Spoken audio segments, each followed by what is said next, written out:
tal, amigos? Bienvenidos a un nuevo episodio de Banda a Banda, el número 6 que hacemos en este podcast, que yo creo que el día de hoy va a ser bastante interesante, tiene un carácter educativo y la verdad es que mientras hacíamos la investigación para llevar a cabo este episodio, nos encontramos con bastantes casos que no conocíamos, pero ¿quién mejor para explicar de lo que vamos a hablar si no es mi compañero y amigo Shelby Cabezas? Shelby, ¿cómo estás? Excelente, Helio. Hola a toda la audiencia. Y sí, justamente tal y como comentas, vamos a hablar de muchos equipos que, digamos, muchos desaparecieron por términos, ya sea en cuanto a su liga en el momento en que se encontraban y también todos por problemas económicos en su gran mayoría. Entonces vamos a hablar más que todo de equipos en bancarrota, equipos en quiebra o equipos que se disolvieron debido a deudas que se tenían con tanto la federación como con el mismo país. Sí, la verdad, en este caso decidimos hablar de equipos que tuvieran algo de relevancia a nivel continental, porque equipos que desaparecieron, por lo menos en Sudamérica, en Latinoamérica en general, hay muchos. Por ejemplo, en nuestro caso, en Venezuela, ahora mismo se me vienen a la mente 3 o 4 nombres de clubes que desaparecieron a principios de los 2000, en las épocas de los 90. Pero bueno, como bien dije, nos vamos a inclinar en equipos que tuvieron algo de relevancia internacional. Así que si quiere, Shelby, empezamos con el primero. Vamos con un europeo que es bastante conocido y que tuvo una época de los 90 bastante dorada. Hablamos del Parma. ¿Por qué, Sí, el Parma. porque este equipo italiano llegó a la bancarrota, Shelby? Bueno, en principio, para colocar un poquito el contexto, vamos a recordar Parma, viene derivado ya de Parmalat, que era justamente la empresa que lo respaldaba, muy conocida hasta en Venezuela, me imagino en gran parte de Sudamérica también, por hacer jugos, por hacer los cuarticos de leche que tanto te tomas en el colegio. Y nada, realmente lo que ocurrió fue el simple hecho de que tras tantos años de gloria que tuvo el Parma entre los 90, tal y como comentas, se dio en el año 2004, si me acuerdo, sí, en el año 2004, que la empresa en sí se disolvió. Entonces dejaron de entrarle arcas de dinero al club italiano. Lucharon y lucharon por mantenerse en primera, lo lograron hacer durante unas temporadas. Y después de un rato, creo que fue en el 2007, 2008, no, en el 2008, porque en el 2007 lo salvó Ranieri, pero ya en la temporada 2007-2008 descendieron debido a impagos y llegaron a ser tirados a la Serie D, que es la tercera división y última división de la liga italiana. Sí, me acuerdo claramente que en aquel momento fue una tragedia. ¿Y recuerdas cuál era el nombre del capitán que tuvo Parma que se quedó con el equipo aún en el descenso? Era Lucarelli, ¿verdad? Si no me equivoco, si no me falla la Era memoria. Lucarelli, sí, era Lucarelli en ese entonces. Porque Sí, sí, tuvo mucha figura. sí, sí, dime. Sí, tuvo muchas figuras, que en este caso, por nombrar algunas, Hernán Crespo, que lo tuvo que vender en aquel entonces, Juan Sebastián Verón, Gianluigi Buffon, un jugador que comenzó en la cantera del Parma, Lilian Turán, Fabio Cannavaro, muchos otros que después de todo este suceso fueron creciendo y yendo a otros equipos y que hoy en día siguen siendo figuras a nivel mundial por el nombre que generaron historia.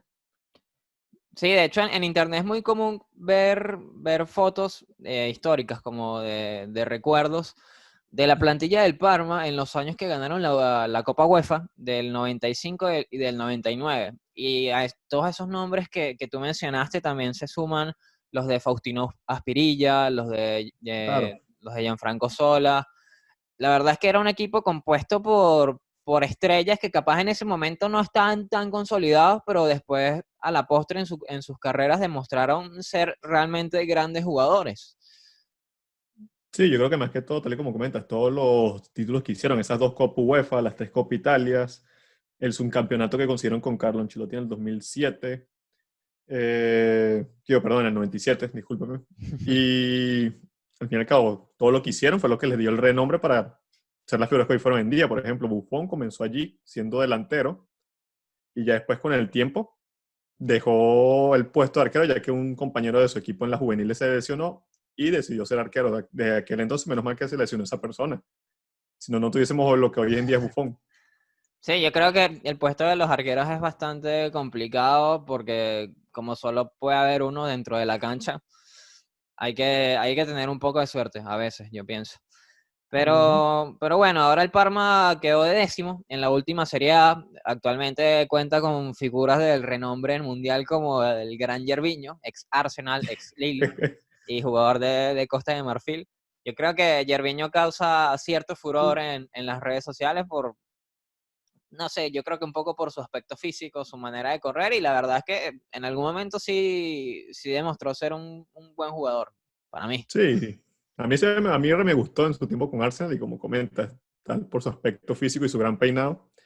Y una curiosidad que tiene el Parma cuando ya volvió a ser refundado fue el simple hecho de que una de las personas que fue partícipe y fue el primer presidente de aquel momento en el cual se refundó en el 2015, bajo un nombre distinto, digamos que el mismo Parma, pero un nombre un poquito distinto en cuanto a nivel de contabilidad, fue el que fue director técnico, Nevio Scala, que era de la escuela Rigosaki. Fue quien llevó al Parma en todos esos momentos de gloria en el año 80, del 89 al 96. Entonces esta Copa UEFA, la 95, fue gran partícipe de ella. Entonces en el año 2015, cuando retomó el equipo como presidente, él fue quien hizo ese proyecto para que volvieran a retomarse el equipo en sí. Bueno, Shelby, ¿qué te parece si ahora nos tomamos un avión y viajamos directamente hacia Argentina? Vamos con un caso de uno de los cinco grandes del país sureño.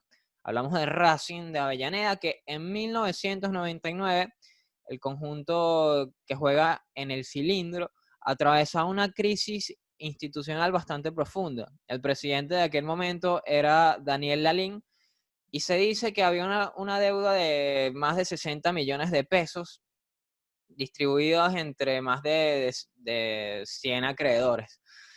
Entonces, bueno, el 4 de marzo de ese año se declararon en bancarrota y la síndico Liliana Ripoll dijo textualmente: ha dejado de existir Racing Club Asociación Civil, lo que generó mucho revuelo a nivel de los aficionados que salieron a protestar a la calle, a distintos puntos de la ciudad de Buenos Aires. Y como anécdota está que en la primera jornada Racing tenía que jugar contra Talleres de Córdoba en el cilindro. Pero con todo esto que pasó no pudieron disputar la primera jornada y sin embargo los hinchas de la academia abarrotaron el estadio y se dice que hubo más aficionados sin partido en el estadio de Racing que en el resto de los encuentros de esa misma jornada. Oh. Cuando tú ves las imágenes de ese hecho, la verdad es que son bastante desgarradoras, muy emotivas, gente llorando, familias, niños, porque como se vive el fútbol en la Argentina, hay muy pocos lugares y bueno, el deporte significa mucho para una familia, es mucho más que un deporte, es una pasión, por más cliché que pueda sonar esta Sí. frase. Sí, justamente una pasión para el pueblo argentino, tú que vives allá, te enteras que ya se revive y se respira fútbol. El hecho de que un grande como el Racing de Avellaneda te enteres que tu equipo de infancia vaya a desaparecer o te digan que ya no existe en la manera textual de decirlo así el nombre, genera un poco de revuelo en lo que es el público en este caso. Sí, bueno, Racing estuvo en estado de bancarrota por 10 años hasta 2008 y es emocionante porque también en el 2001 quedaron campeones estando en quiebra. ¿Cuántos años tenía la academia sin quedar campeón, Shelby? Para ese entonces ya tenía un total de 35 años que no era campeones. Eso también a mí me pareció muy emotivo cuando lo estábamos leyendo y compartiendo, el hecho de que en un momento tan triste para la afición tengan la oportunidad al menos de celebrar un título, pese a todos los problemas económicos que se encontraba en aquel entonces el equipo argentino. Y ya luego de eso volverá a retomar el título con Milito en el año 2014 que venía el Inter. Muchos recordarán aquellas imágenes regresando Milito al Racing y siendo una figura, aún tenía calidad de delantero para estar allí. Y nada, recuerdo también figuras que tenía ese equipo, como, o sea, figuras históricas, para entender la importancia que tenía Racing para el pueblo argentino y también lo que significa para el fútbol argentino.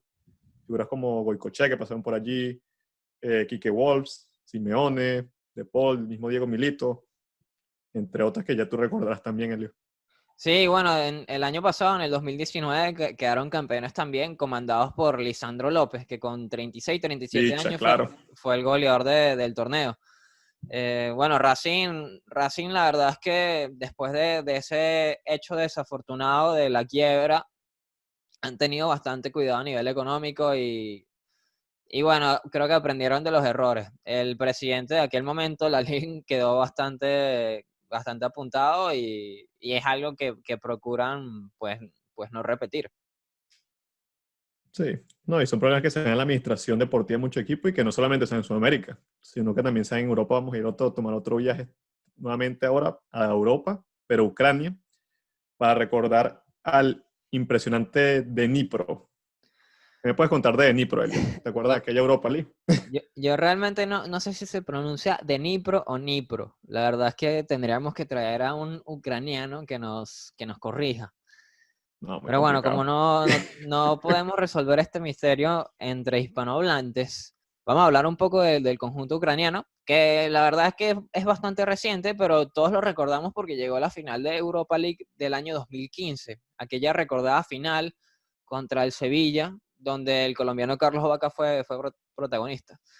En la historia es bastante sencilla. El Dnipro descendió a segunda división de Ucrania en el 2017 por impagos y finalmente en el 2019 descendió a tercera y ese mismo año decidieron desaparecer el equipo. Entonces tuvo un paso bastante fugaz el Dnipro, pero llegó a la élite europea, a una final de Europa League. ¿Te acuerdas de cuáles figuras tenía el conjunto ucraniano, Shelby? En sí, el conjunto ucraniano se basaba mucho en jugadores de su ciudad en sí, o sea, de Ucrania, y tenían también a Kalinic, y digamos que el más impresionante de todos, que el que todo el mundo enamoró en aquella Europa League fue Konoplyanka. Konoplyanka, ¿cierto? Sí, con Oplienko. Konoplyanka.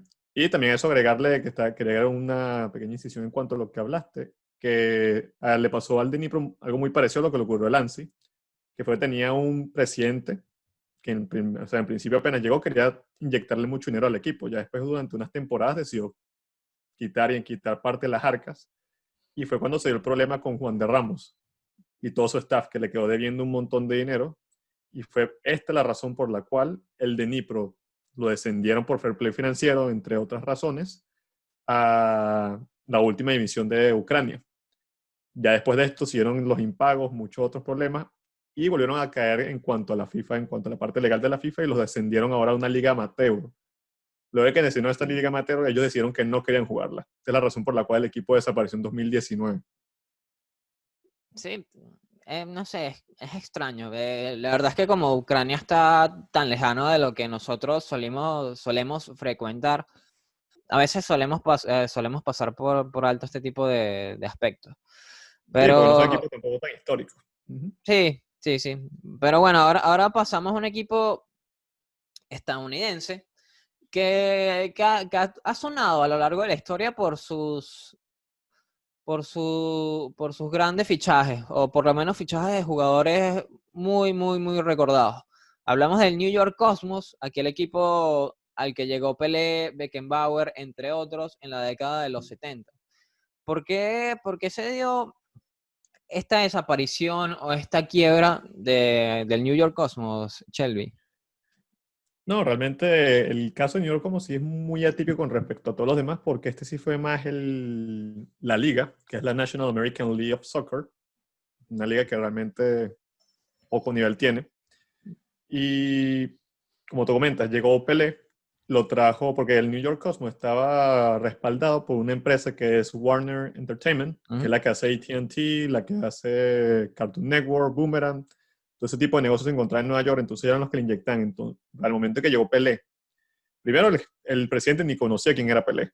Le dijeron, ¿quién es Pelé? Y el tipo le dice, o sea, como que su asesor le dice, bueno, para que tengas una idea, Pelé es como el Papa, pero en este mundo del deporte. Y dijo, bueno, entonces tráelo, que imagino que de eso es que no va a generar ingresos. Y fue justamente así. Realmente la National American League of Soccer genera ingresos y tuvo como que repercusión en los Estados Unidos por el simple hecho de que llegó Pelé a ese equipo en ese año.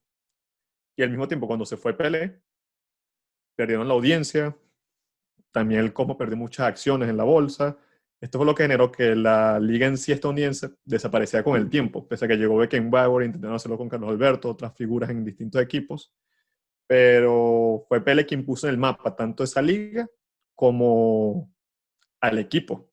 O sea, todo el mundo en Estados Unidos está hablando de ello y por eso hoy en día se sigue hablando del Cosmos, pese a que fue un equipo que desarrolló hace tanto tiempo. Sí, y bueno, después en el año 2010 volvió a renacer esta liga, que no me acuerdo cómo se pronuncia, National American Soccer American League League, of si Soccer. no me equivoco. Volvió a renacer y el equipo fue refundado. Con los años, no recuerdo exactamente cuál año, ellos terminaron siendo campeones. Me acuerdo que estaba el técnico Giovanni Savarese y Juan Sí. Arango. Juan Arango también está en el equipo y me acuerdo que ganaron aquella vez. Además de Raúl, que creo que me estoy saltando el nombre más grande de estos que nombré. Sí, se parece que fue la figura que trajo, pero sí, ya con el tiempo tengo otros problemas de impago porque es una liga muy inconsciente. O sea, si no es la MLS, esta no tiene cabida dentro del mundo del fútbol en este preciso momento. Sí, yo Porque los, no entiendo por qué no han hecho la parte burocrática o han intentado entrar a la MLS. en este caso, sí, esto sería para explicarlo en otro tipo de programas, pero es porque la National League of Soccer está ligada como que a las compañías que hacen la NFL y otro, okay, bueno, la que está fuera de la NFL y también de la Major League Baseball. Y por el otro lado está la que es la Major League Baseball y la Major League Soccer.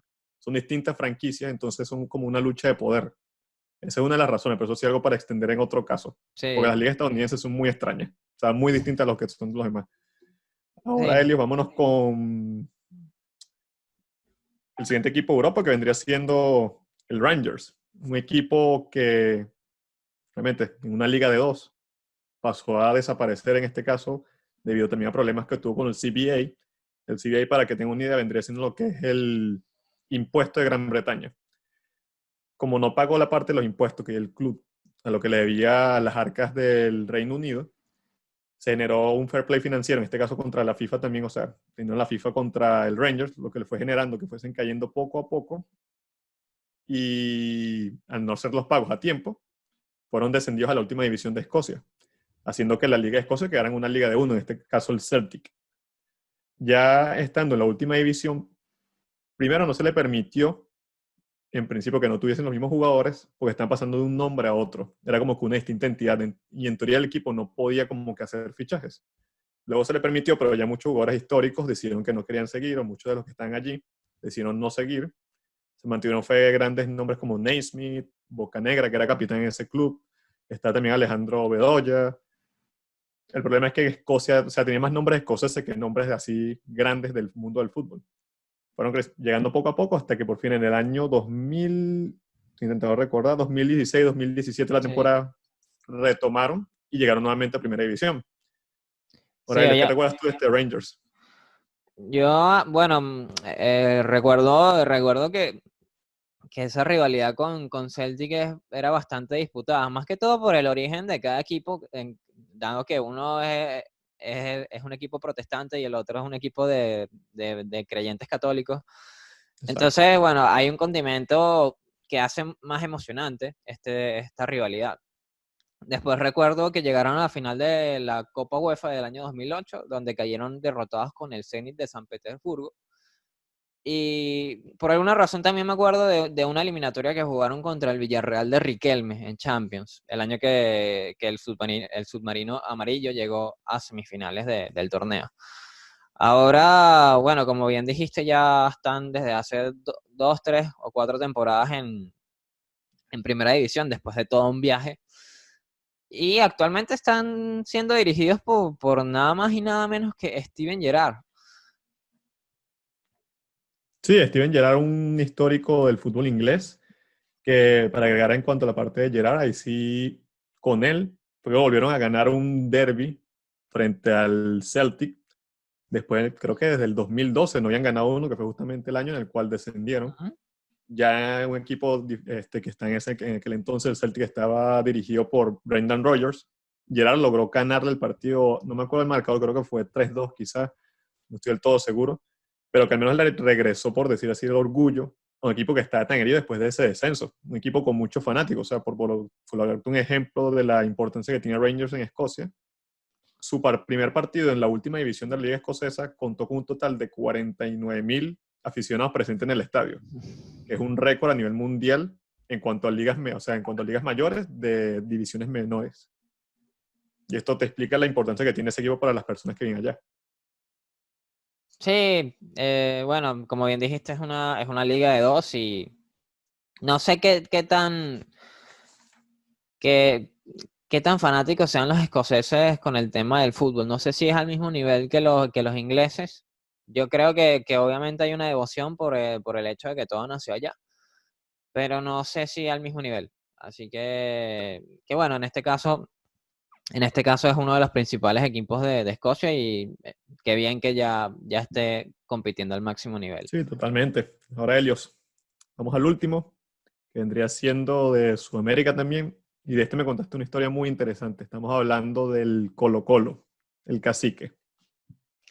Sí, Colo-Colo en el 2012 declaró en bancarrota a causa de un cheque protestado por 4 millones de pesos.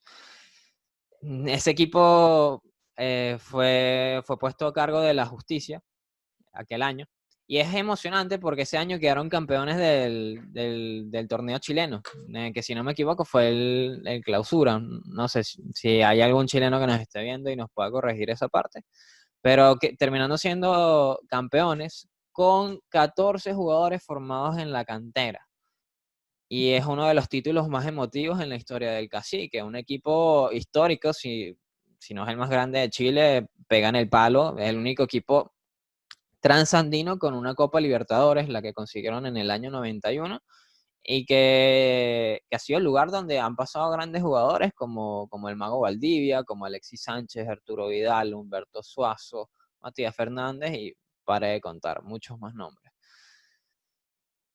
Sí, es un equipo que, como los nombres que comentas, o sea, uno habla de Sudamérica y los grandes equipos y si vas a mencionar como que el mejor de Chile, tal ya como dijiste hace poco, es Colo-Colo, considero que es como que los más históricos. Y agregando esa historia con la cual se generaron campeones, teniendo juveniles, demuestra la calidad de fútbol que tenían los inferiores pese a todos los problemas económicos que tenían.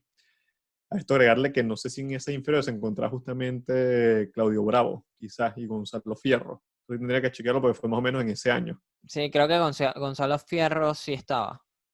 Gonzalo Fierro sí estaba. Ujú. Pero sí, equipos que son importantes, jugadores que generó jugadores tan importantes y también para la misma selección que haya pasado por eso, como jugador es muy común, no importa realmente en cuál situación se encuentre tu club, no importa el lugar, ya sea en Europa, aquí, es muy común que eso ocurra y tengan que buscar después nombres de testaferros externos para mantener la deuda y quitar como que la mancha del nombre, que es lo que han hecho muchos.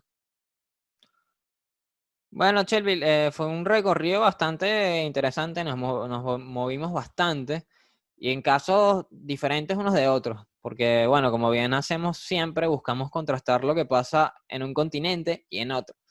Ahora yo te quiero preguntar cuáles son los dos casos que más te sorprendieron, uno de Sudamérica o de Latinoamérica y uno de Europa.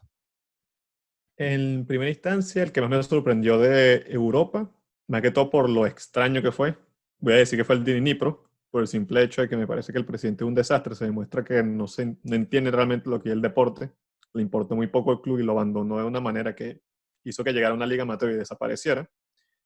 Y de parte de Sudamérica o América en sí, me gustó mucho el hecho del Colo-Colo por la historia que me comentaste de los juveniles, ganando un campeonato muy histórico para Chile, digo, para Colo-Colo en Chile. Muy bien, yo coincido contigo en el Nipro, pero más que todo porque no lo sabía. Ya lo de Parma y lo de Rangers era una historia más conocida, pero cuando me dijiste lo de Okay. Nipro, cuando estábamos armando el episodio, la verdad es que me sorprendí. Porque fue muy efímero su paso por la élite. Y en Sudamérica, en este caso, yo voy a hablar de Sudamérica, me sorprendió mucho el de Racing, que ya había oído algo, pero no sabía demasiado a fondo. Y cuando vi las imágenes y vi la gente llorando, vi las entrevistas de los aficionados, de los hinchas, la verdad es que sí te mueve un poco. Creo que es un hito para la historia del club y que marcó un antes y un después en la manera de manejarse en términos de gerencia. Claro. Y bueno, muy bien, amigos. Hemos llegado al final de este episodio. Si te gustó, dale like. Escríbanos en la caja de comentarios aquellos equipos desaparecidos o que quedaron en bancarrota que ustedes recuerdan y que no hayamos mencionado a lo largo del episodio. También los invitamos a suscribirse y a seguirnos en nuestras redes sociales. Nos vemos hasta un próximo episodio de Banda a Banda. Chao a todos.